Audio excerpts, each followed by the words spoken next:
हाँ बात नहीं प्लीज, रिकॉर्ड चल रहा है ना। अभी तक जो आपने सीखा था कैश फ्लो स्टेटमेंट में, वो था एक ऑपरेटिंग एक्टिविटी और एक था इन्वेस्टिंग एक्टिविटी। जो हमारा नेक्स्ट अप्रोच है या थर्ड एक्टिविटी जो है वो है cash flow from financing activities. क्या है? Cash flow from financing activities. तो cash flow from financing activity में क्या पढ़ना है ये हमको आज समझना है, ठीक है।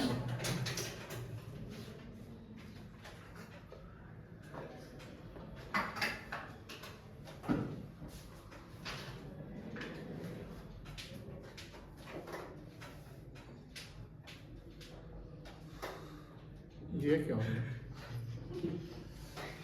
वो आप ऊपर से समझाएंगे वही कॉपी हो गया। कुछ तो गड़बड़ है। बस हाईलाइट कॉपी हुआ है। वही लाना पड़ेगा। सर वो कॉपी मेरे जवाब से खराब हो गया। मतलब लगा मुझे।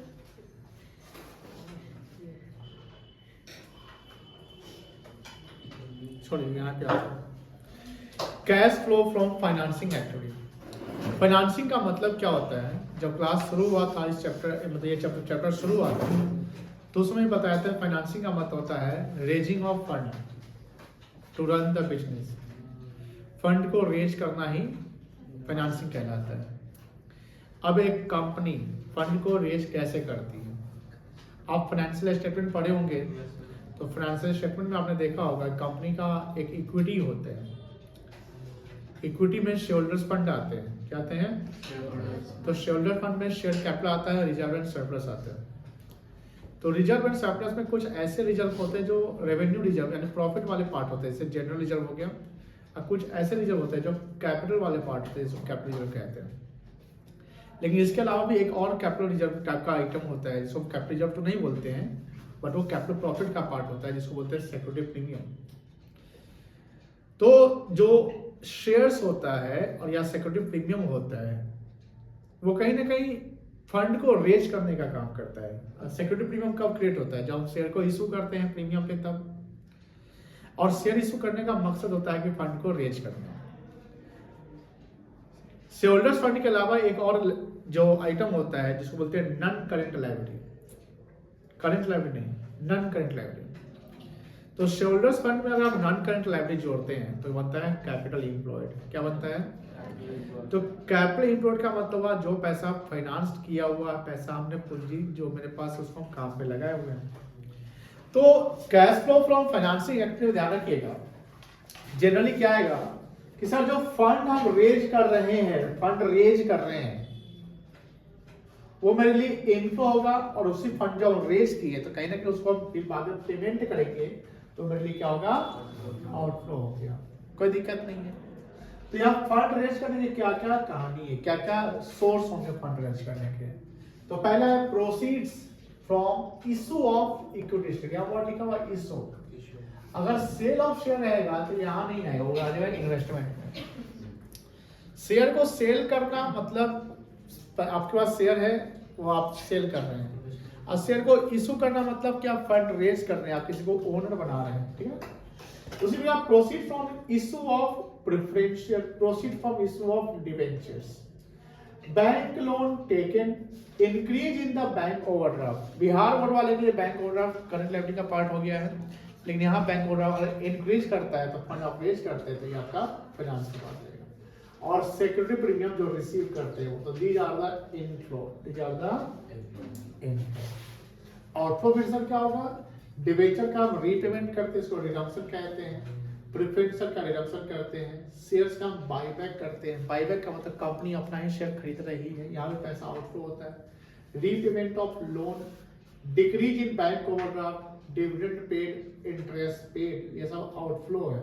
हम इसका जब नेट ऑफ करते हैं तो ये नेट ऑफ करने के बाद या तो ये पॉजिटिव हो सकता है या अगर पॉजिटिव है तो फ्लो और नेगेटिव है तो यूज। कुछ चीजें यहाँ पर जो है ये मार्क समझिए। जब कंपनी बोनस शेयर इशू करती है तो bonus share free of cost होता है, जहां कंपनी को कोई पैसा मिलता नहीं है, बट शेयर कंपनी इशू करती है और वहां पर क्या होता है, कंपनी प्रॉफिट को कैपिटलाइज मतलब कैपिटल प्रॉफिट को ये शेयर में कन्वर्ट करती है। तो इस वो बोनस शेयर कोई फ्लो नहीं है। दूसरा कि मान लीजिए कि कंपनी शेयर या डिबेंचर इशू करती है अदर देन कैश, आप पढ़े होंगे issue of share for consideration other than cash या issue of debenture for consideration other than cash. वहां पर क्या होता है, किसी का एसेट्स खरीद लेते हैं और डिबेंचर या शेयर इशू करते हैं, तो वहां भी कंपनी के लिए कोई फ्लो नहीं है। यानी आपने एसेट्स लिया और शेयर दे दिया, एसेट्स लिया और शेयर दे दिया, तो वहां भी कोई फ्लो नहीं है। इशू ऑफ शेयर्स और debenture for consideration other than cash, no flow. दूसरी बात कि सर मान लो 12% अगर डिबेंचर लिखा हुआ है, तो डिबेंचर में लायबिलिटी होता है, तो इस पे जो 12% ये रेट ऑफ क्या है, इंटरेस्ट, हम इंटरेस्ट पे करते हैं। लेकिन 10% प्रेफरेंस शेयर है, तो ये क्या है, रेट ऑफ। अगर कंपनी जैसे डिविडेंड बताया था, कंपनी अगर इक्विटी शेयर होल्डर को डिविडेंड दे रही है, तो ये डिम बन जाएगा कि डिबेंचर होल्डर को इंटरेस्ट मिल गया और प्रेफरेंस शेयर को भी डिविडेंड मिल गया, क्योंकि इक्विटी शेयर होल्डर को डिविडेंड लास्ट में मिलता है। प्रोपोज डिविडेंड कंपनी की लायबिलिटी है। अगर हम इसका अकाउंट खोलते हैं तो opening balance by balance bill ही होगा, closing balance to balance share ही होगा। हम डिविडेंड जो पेड कर रहे हैं, जैसे प्रोविजन पर टैक्स अकाउंट खोलते हैं वैसे डिविडेंड अकाउंट खोलेगा, तो डिविडेंड पे तो to bank account dividend paid, जो cash flow from financial activity minus होगा, तो डिविडेंड पेड हो रहा है, कोई दिक्कत नहीं है।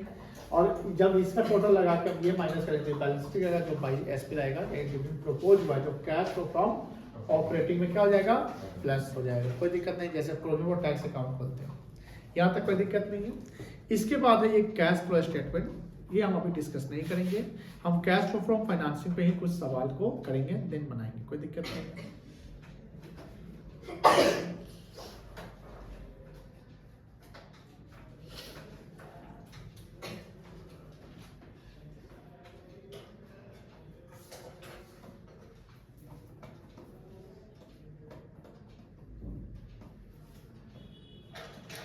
तो 29 तो कल करवाए थे। Yes sir. 32 बहुत ही आसान है, 32 करवा 33 करवा दे, 32 ही करवा दो। क्या 32 ही 32 करवा दे।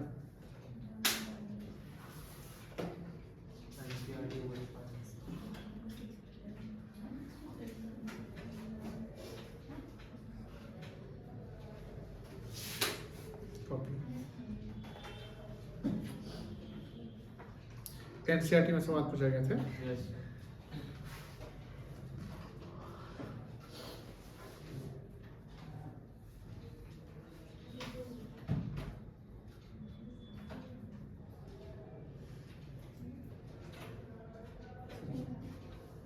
देखिए, from the following information calculate cash flow from financing activities. Long term loan liability है, यस सर। 1 अप्रैल 22 को कितना था और 1 अप्रैल 31 मार्च 23 को कितना है, तो लोन कहने के 50 साल से बड़ा है। नीचे लिखता है during the year company repaid, मतलब पैसा गया, loan of rupee 1 lakh, 1 lakh का लोन कंपनी ने रीपे किया, तो पैसा गया तो loan account debit to bank हो जाएगा। तो पहले आपको क्या करना है, एक लेजर खोलना है, क्या लॉन्ग टर्म, ये तो लेजर खुला ही हुआ है ऊपर, तो इसको समझा दे क्या इसी को, समझाते हैं। लायबिलिटी का बैलेंस क्या होता है, क्रेडिट की डेबिट, क्रेडिट तो ओपनिंग बैलेंस 2 लाख है, तो क्या लिखेंगे, बाई बैलेंस बिलिटी 2 लाख रुपया, कोई दिक्कत नहीं, 2 लाख यहाँ हो गया। क्लोजिंग बैलेंस कितना है, टू बैलेंस शीट 2,50,000, लोन कितना पे किए हैं, तो टू बैंक लोन का payment, loan account debit to bank हो जाएगा, टू बैंक, तो टोटल कितना हो गया, 350 में से 2 गया तो कितना आ गया, यही लोन लिया गया होगा, बैलेंसिंग फिगर 1.5 लाख का लोन लिया गया। अब देखो ध्यान से, जो लोन रीपेमेंट है यहाँ पर ये क्या है, और जो लोन टेकन है ये क्या है, अब कौन सा ज्यादा है, कितना से ज्यादा है, 50,000 से, तो आंसर क्या आ जाएगा, कैश फ्लो फ्रॉम, बन जाएगा सवाल, बन जाएगा।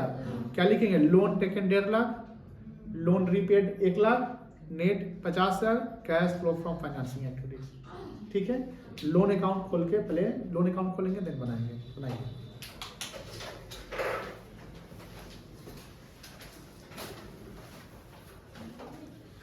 50,000 आया। Yes sir. एक और सवाल कराते हैं। वो देखिए 32 की है अभी।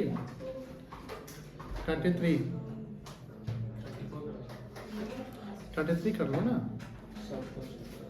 33 आई थिंक सब बना लेंगे।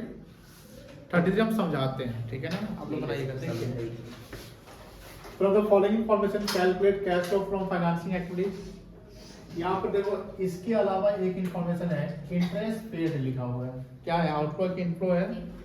आउटफ्लो है तो फाइनेंसिंग में माइनस हो जाएगा। बोलो हाँ है ना? हाँ, चलो नेगेटिव लिखिएगा। उसके बाद इक्विटी शेयर कैपिटल पहले कितना था? 9 लाख। कितना हुआ? 10 लाख। कितना बढ़ा? 1 लाख। क्या लिखेंगे? Proceed from issue of shares 1 lakh plus. चलो अब यहाँ पर सेक्रेटरी प्रीमियम रिजर्व 250 से 60 हुआ, कितना बढ़ा? 10,000। 12% डिवेंचर कितना था? 1.5 लाख। कितना हुआ? 1 लाख। कितना रिपेमेंट हुआ? 50। रिडम्पशन बोलेंगे इसको। अब देखो ये दोनों आउटफ्लो है 50 और 10 60 68,000, तो 1,10,000 माइनस 68,000 यही ना होगा? कितना आएगा? है आंसर। पॉजिटिव ज्यादा है तो फॉलो हो जाएगा, बन जाएगा। पहला लेंगे proceed from issue share 1 lakh, secretary में रिसीव 10,000, 1,10,000, फिर लिखेंगे redemption debenture 50,000, interest paid on debenture 18,000, 68,000 हो जाएगा। बनाइए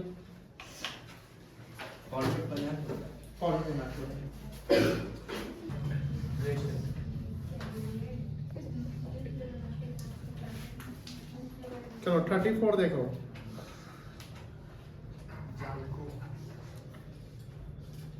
अच्छा सवाल है। Jalco limited provided the following information, calculate net cash flow from the financing activities. Equity share capital पहले कितना था? कितना हो गया? 12 लाख। कितना से बढ़ गया? 2 लाख। 2 लाख। एडजस्टमेंट नंबर 3 पड़ गया। एडजस्टमेंट नंबर 3 जो है ये रिलेटेड है इक्विटी से। During the year Jalco limited issued bonus shares. Bonus share कौन सा फ्लो है? इनफ्लो है क्या आउटफ्लो है कि नो फ्लो है? No flow. क्या है? No flow. नो फ्लो है। कोई आउटफ्लो बोला था? During the year Jalco limited issued bonus share in the ratio of 5:1। 5:1 का मतलब होता है 5 में से 6 में से हर 5 शेयर के बदले में 1 शेयर। 1 शेयर दिया जाएगा। 5 के बदले में, यानी कोई शेयर होल्डर 5 शेयर खरीदा हुआ है तो उस कंपनी में 1 शेयर उसको बोनस मिल जाएगा, तो टोटल हो जाएगा 6 शेयर। कैसे? 5 पहले से था, 1 बोनस मिल गया। सीढ़ी तो जाओ। अब किसी के पास अगर 10 शेयर होगा तो कितना शेयर मिलेगा? 2। 100 शेयर होगा तो 100 मिलेगा। 20 मिलेगा सर। 20 मिलेगा। और 10 लाख होगा तो 20,000। 2 लाख। 2 लाख। कैसे निकालेंगे? 10 lakh divided by 5। 10 lakh divided 5, तो 10 लाख देखो पहले से शेयर कितना था? Share capital 10 lakh divided by 5 करो, कितना आएगा? 2 लाख। 2 लाख। 2 लाख हो गया तो टोटल कितना होगा? 12 लाख। यहाँ तो 2 लाख बढ़ा है, क्या शेयर इशू किया गया है कैश में कि बोनस का है? ये बोनस। तो बोनस का है तो यहाँ पर कोई फ्लो नहीं है, कोई दिक्कत नहीं है। 12% डिवेंचर से, अब 12% में जब पहले 1 लाख था फिर कितना हो गया? 2 लाख। तो यहाँ डिवेंचर रेज किया गया कितना से? 1 लाख से। डिवेंचर में बोनस नहीं होता, बोनस इक्विटी वाले को मिलेगा। तो 1 लाख यहाँ पर क्या है? इनफ्लो है, बोलो हाँ है ना। और यहाँ इंटरेस्ट पेड ऑन डिवेंचर कितना है? 19,000। ये क्या है? और डिविडेंड पेड कितना है? ये भी क्या है? तो 50 10 60 कितना हो गया? ये 69,000। आउटफ्लो और इनफ्लो कितना है? टोटल क्या हो गया? 31। क्या हो गया? फ्लो कहलाएगा यूज कहलाएगा? ऐसा है? एकदम सही है। कोई दिक्कत? बन जाएगा। बन जाएगा। इसमें एक वर्किंग करना पड़ेगा। क्या करना पड़ेगा? वर्किंग वही बोनस से निकालना पड़ेगा। निकल जाएगा क्या? नहीं बता देते। वेरी गुड, बहुत अच्छा। vertical लिखते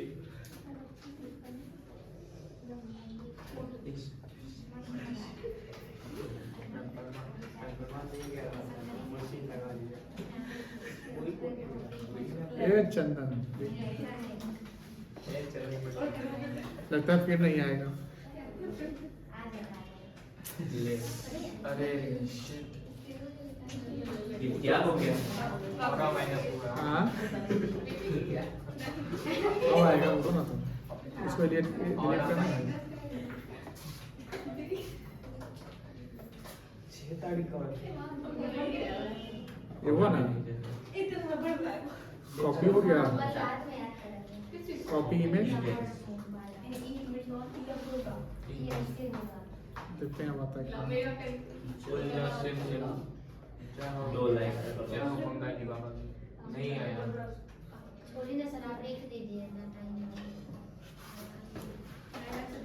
स्मार्ट सवाल आया था स्क्रीनशॉट ले लिखेंगे। लेंगे सर, हाँ, स्क्रीनशॉट ले लेंगे। स्क्रीनशॉट नहीं लेंगे हम, यहीं लिख देंगे, ये नहीं आसमी के कंधों पे लिखेंगे। लिखने से कोई स्टार्ट देखिए, तो लिखिए bonus share. What is not बिल्कुल vertical नहीं होता।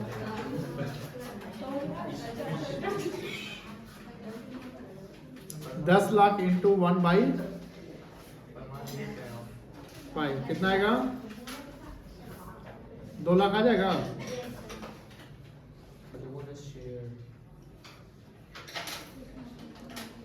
Issue of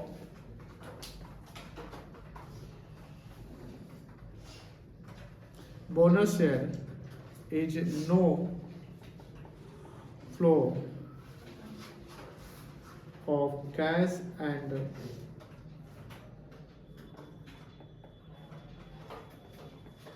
cash equivalent for company.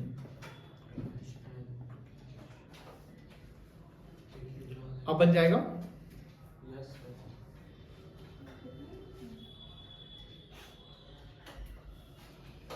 Option नहीं करना सवाल की बस हो गया। देखिए अब बनाएंगे। Yes, sir. बनाइए 34 बनाइए, नहीं लिखिए 34 बनाइए, 34 बनाइए। क्या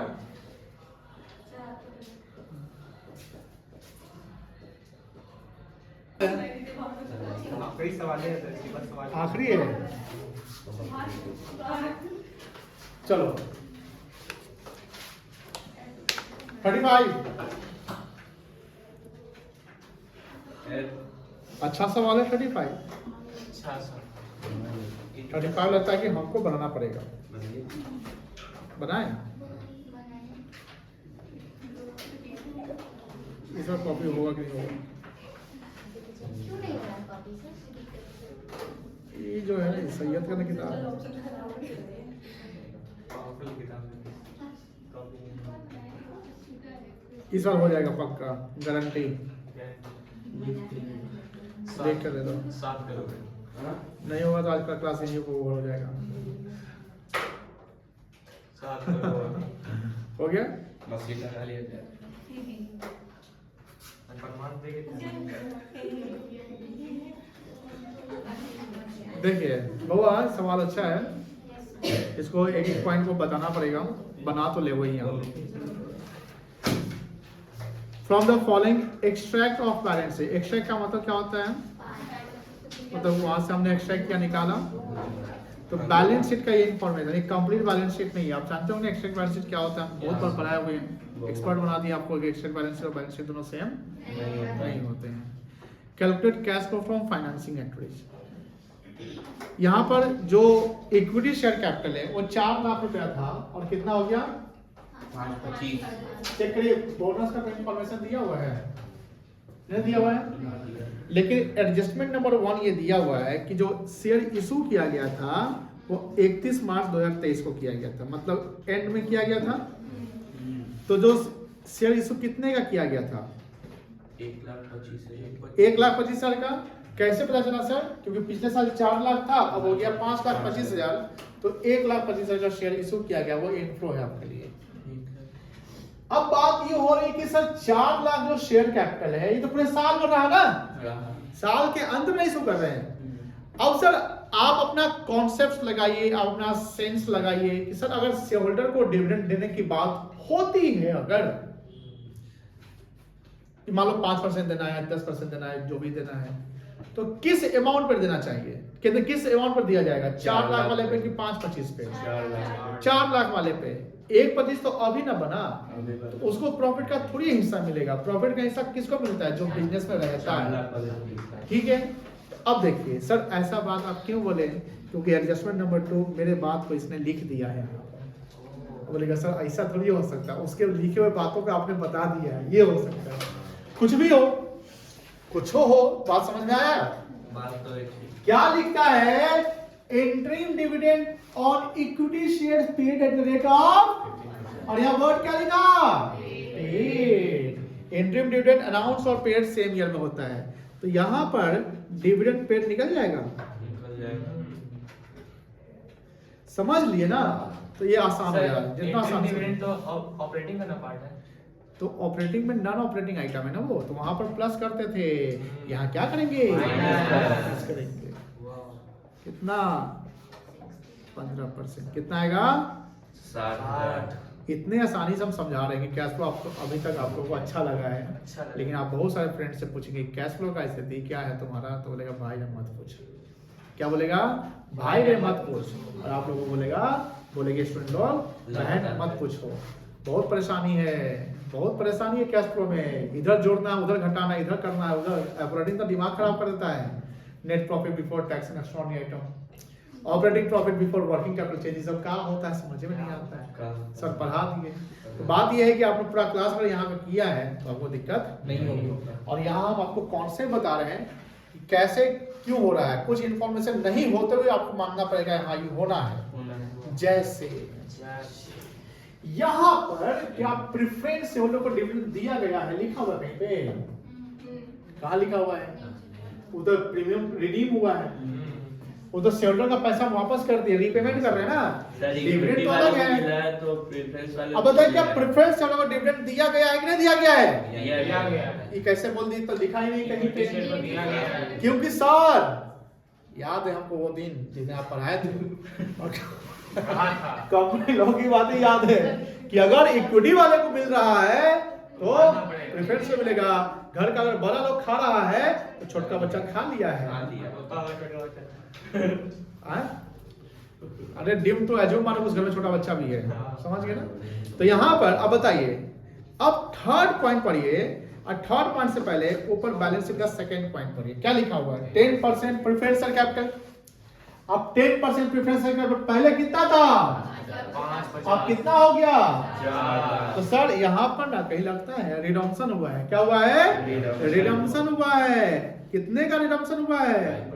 1.5 लाख रुपए का। लेकिन 1.5 लाख ये फेस वैल्यू है। क्या है? फेस वैल्यू है। एडजस्टमेंट नंबर 3 पे आइए, वहां लिखता है preference share will redeem on 31 मार्च 23, मतलब at the end of the year at a premium of, इसको बोलेंगे premium on redemption of preference share. तो सर 1,50,000 का था, उसको हम 5% के प्रीमियम पे जोड़ देते हैं, यानी हम 75 रुपए एक्स्ट्रा दे रहे हैं। तो मेरा आउटफ्लो कितना होगा? 1,57,500। मेरी बात समझ आ रही ना? 1,50,000 तो वो फेस वैल्यू हो गया और 5% प्रीमियम दे रहे हैं, तो 1,57,500। कोई दिक्कत नहीं? दिक्कत है। दूसरी बात कि यहाँ पर जो प्रेफरेंस शेयर का पेमेंट हम कर रहे हैं वो साल के, तो पूरा प्रेफरेंस शेयर पूरे साल भर कितना रहा? 4 लाख की साल में 5 लाख, 5.5 पूरे साल भर कितना प्रेफरेंस शेयर रहा? 5.5 लाख। पूरा 5.5 लाख रहा है। 1.5 लाख नहीं था, 4 लाख भी नहीं। अब यहाँ कॉन्सेप्ट, लॉजिक और डेट पे नहीं ध्यान दिए तो कैसे बनेगा? आपको पता ही चलेगा डिविडेंड कितना पे कैलकुलेट करना है, 4 पे कैलकुलेट करना है कि 5.5 पे कैलकुलेट करना है। तो क्लियर दिया है कि डिविडेंड जो प्रेफरेंस शेयर का डिडक्शन हो रहा है साल के अंत में तो पूरा साल तो 5.5 लाख रहा ना भाई, कितना रहा? 5.5 लाख। तो यहाँ पर प्रेफरेंस शेयर का डिविडेंड मिल जाएगा कितना? 5,50,000 गुने 55,000। डिविडेंड किस चीज से दिया जाता है? प्रॉफिट से। प्रॉफिट से पहले हम क्या देते हैं? इंटरेस्ट में देते हैं। अब बोल देगा डिवेंचर होल्डर, रे तू दोनों लिया तो हम तो मानेंगे हमको मिल गया। क्या डिवेंचर होल्डर का इंटरेस्ट दिया हुआ है? अरे भाई नहीं दिया हुआ है, लेकिन 12% डिवेंचर लिखा हुआ है, तो ये डिम्ड मानेंगे कि डिवेंचर होल्डर को इंटरेस्ट पेड हो गया। क्योंकि अगर आप डिवेंचर होल्डर को इंटरेस्ट पेड नहीं करते हैं और डिविडेंड देते हैं तो this is the violation of company law 2013। This is the violation of company law 2013 कि आपने डिविडेंड दे कैसे दिया।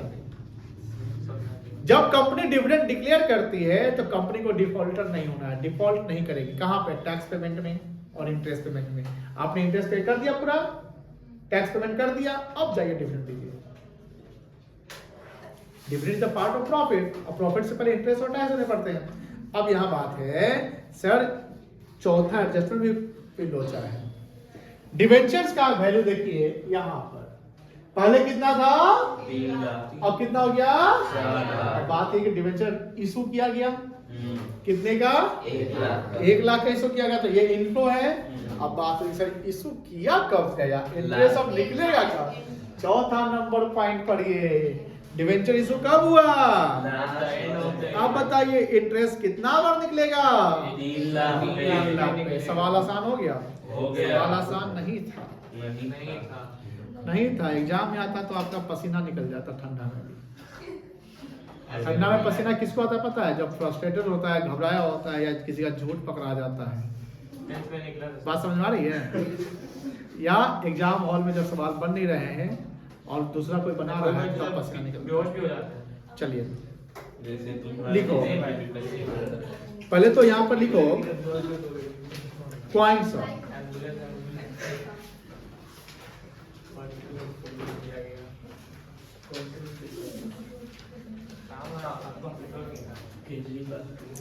Interim dividend paid. कितना में निकलेगा बेटा? 4 लाख पे कितना percent? 15%।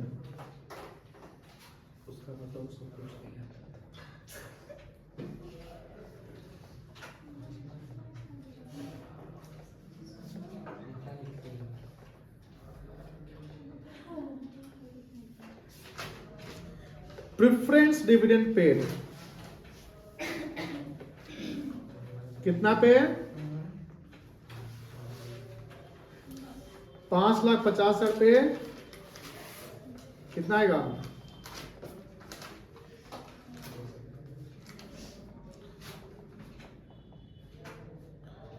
Interest paid on debentures अरे खटखट नहीं करो।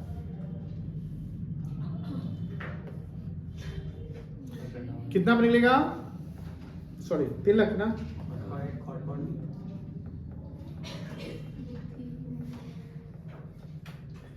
12% था।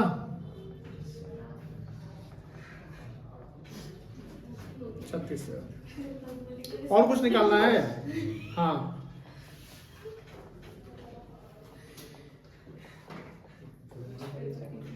Premium on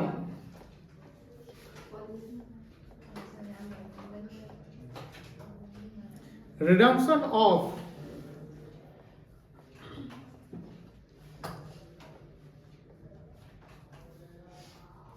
preferred shares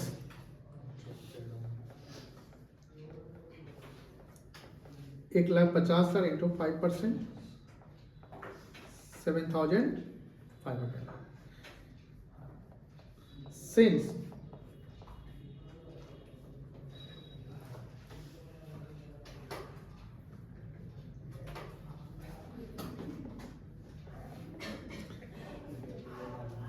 equity shares are issued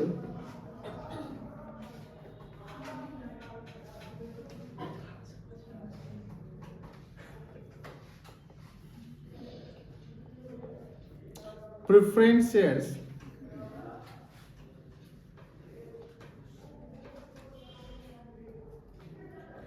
are redeemed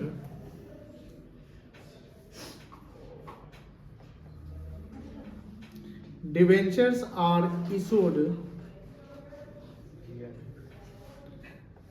at the end of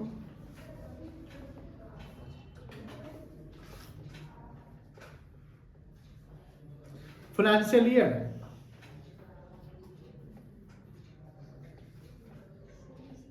Therefore, sir इसको ऊपर कर दीजिए। छूट गया बेटा, नहीं आप इस बार से no effect will be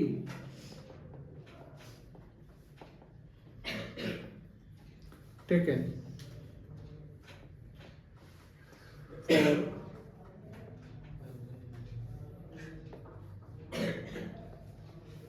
computation of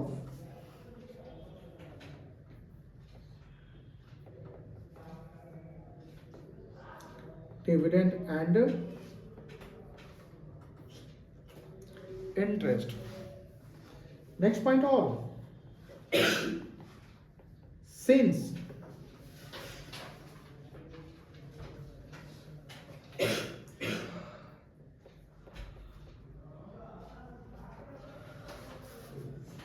interim dividend are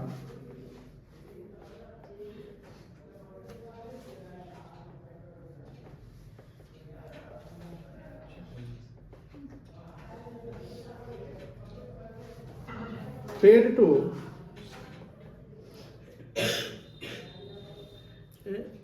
सही है, मेन गेट बंद कर दो. Since interim dividend are paid to equity shareholder, then it is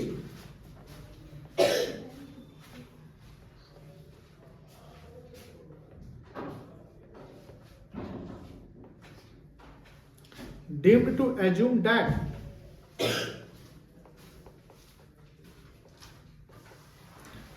interest to debenture holders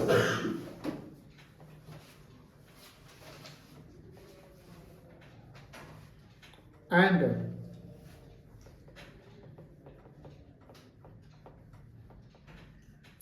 dividend to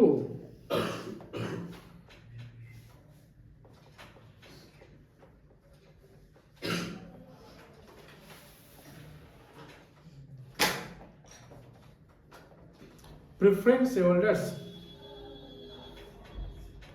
are already paid.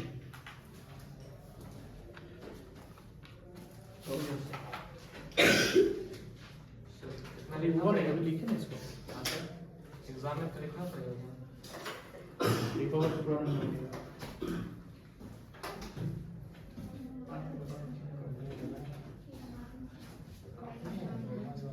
नहीं है.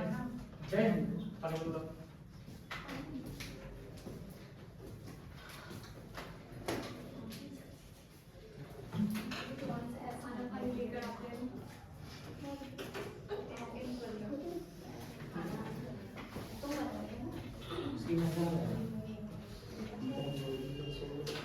बादाम चटनी अच्छी थी.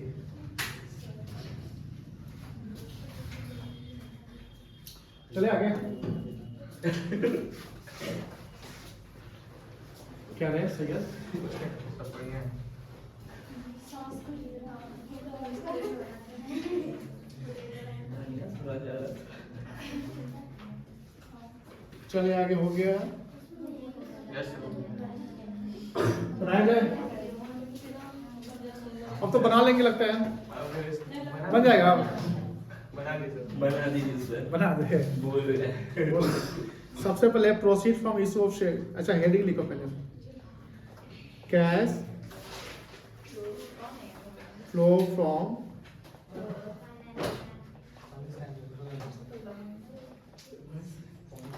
financing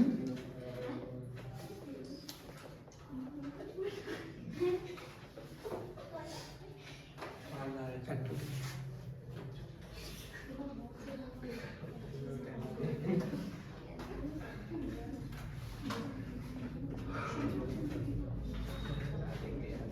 प्रोसीड्स फ्रॉम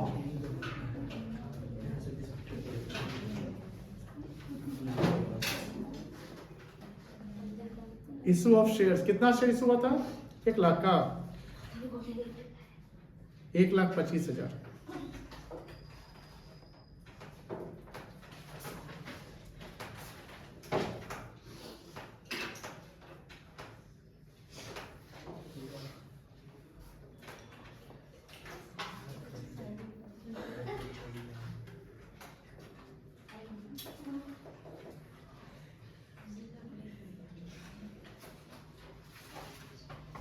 और क्या था?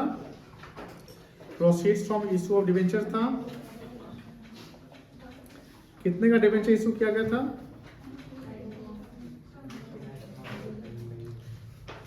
3 लाख से 4 लाख हुआ, 1 लाख का।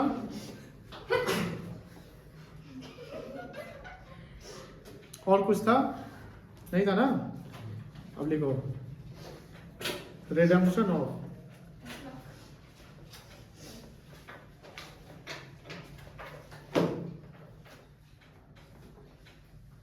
Preference share.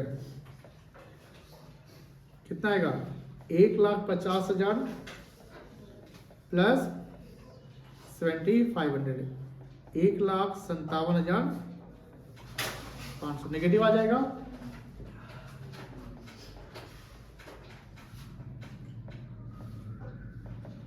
Interest paid on debentures. कितना था डिवेंचर पे इंटरेस्ट? कैलकुलेट किए थे 36,000।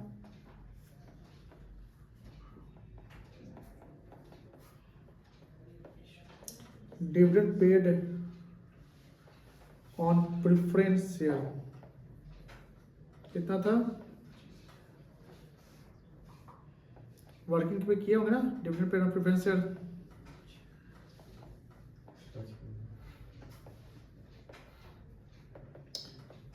इंटरिम डिविडेंड पेड, ये कितना था? 30। Interim dividend paid. और कोई आउटपुट नहीं था? कितना आंसर है? आंसर है सर आपको 83,500। इनफ्लो है कि आउटफ्लो है?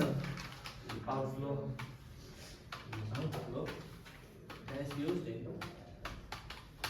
83,500 नेगेटिव है ना?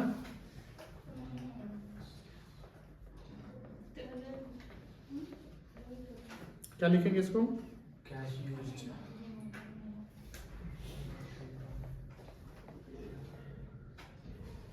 Cash used in